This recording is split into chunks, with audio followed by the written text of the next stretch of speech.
ለስኳር ህመምተኞች የደም ስኳርን ለማረጋጋት 7 ፍራፍሬዎችን ማስወገድ አለባቸው። አሁን ቁጥር 4 መብላት ያቁሙ። ቁጥር 1 ሙዝ። ሙዝ ገንቢ ቢሆንም ከፍተኛ የግሊሲሚክ ኢንዴክስ ጂአይ ያላቸው እና በተለይም ሲበስሉ የደም ስኳር በፍጥነት እንዲጨምር ሊያደርግ ይችላል። ቁጥር 2 ወይን።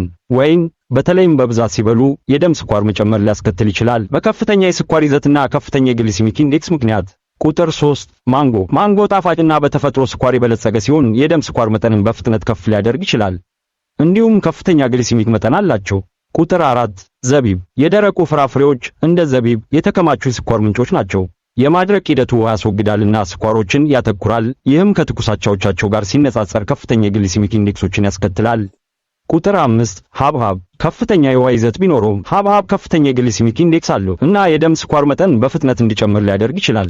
6 የሮማን ፍሬዎች። ሮማን በጸረ ኦክሲዳንትስ የተሞላ ነው፣ ነገር ግን ለስኳር ህመምተኞች የደም ስኳርን ለማረጋጋት 7 ፍራፍሬዎችን ማስወገድ አለባቸው። አሁን ቁጥር 4 መብላት ያቁሙ።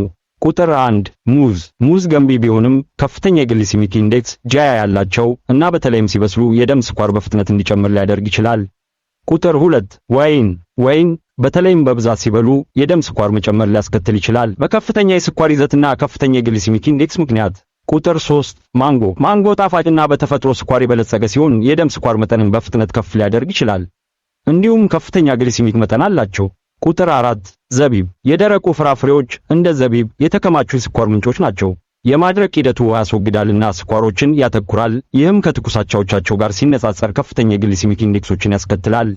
ቁጥር 5 ሐብሐብ። ከፍተኛ የውሃ ይዘት ቢኖረውም ሐብሐብ ከፍተኛ የግሊሲሚክ ኢንዴክስ አለው እና የደም ስኳር መጠን በፍጥነት እንዲጨምር ሊያደርግ ይችላል።